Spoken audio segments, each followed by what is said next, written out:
Patuloy ang pangangalampag ng mga transport group na ibasura ng oil deregulation law na nagbibigay kapangyarihan sa mga kumpanya nang langisa sila'y magtakda ng mga presyo ng petrolyo. Sabi ng Energy Department, may inihanda na silang mga dokumento para amyendahan ang naturang batas. May unang balita si Ian Cruz. Sa pagdinig ng House Committee on Transportation sa fuel crisis na epekto ng gulo sa Middle East, halos iisa ang hiling ng mga transport group. Ibasura ang oil deregulation law, lalo't ang Department of Energy na ang nagsabing wala silang magawa sa presyo ng langis dahil sa batas. Namungkahi po namin, hindi lang pag-aralan yung oil deregulation law, kundi ang mungkahi po namin, tahasang siyang ibasura dahil inutil siya para sa mamamayan. Itong batas na ito, hindi po kami nakonsulta no ito'y aprobang maging batas. Hirap na po dahil po dyan sa batas na yan. Ang tawag ko po sa sarili ko po, hindi na po batas ngayon po yan. Gatas na po. Sabi ng Department of Energy, may inihanda silang dokumento para maamyendahan ang oil deregulation law. Meron na hong tinapos ang DOE na amendment draft doon sa oil deregulation law.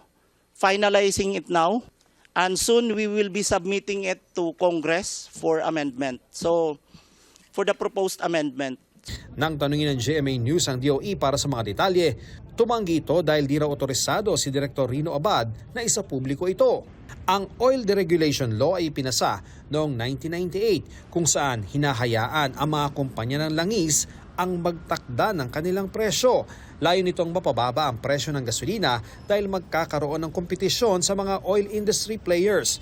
Pero sa taas ng presyo ng gasolina ngayon, sinasabi ng chairman ng komite na baka napapanahon ng baguhin ito. What's happening right now is an eye-opener. So basically, ako laging sinasabi ko nga marami naman mga batas dyan, but we should adjust, adapt to the changing times. And I think ngayon is talagang tama na napapanahon na.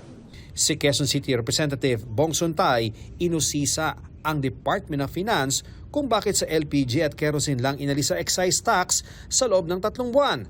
Gayong mas marami daw ang makikinabang kung aalisin ang excise tax at value-added tax sa krudo at gasolina. Umabot pa nga ng 140 eh. So ibig sabihin yung VAT collection more than doubled for almost 2 months now. So malaki na yung napundar ng gobyerno.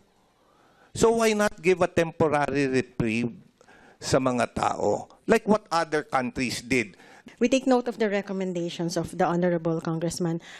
We're closely monitoring the movements of the prices of fuel, and maybe in the meeting of the DBCC, pag-aaralan po namin yung mga bagay na yan for the next recommendation. Git naman ni Deputy Minority Leader Serge Dagook, malaking value-added tax na ang nakolekta ng BIR sa pagsipa ng presyo ng langis simula nang magkaroon ng gulo sa Middle East. Kaya bakit hindi raw ipako muna sa pre-war level ang kinokolektang VAT sa langis? After sa gira, kumita na tayo.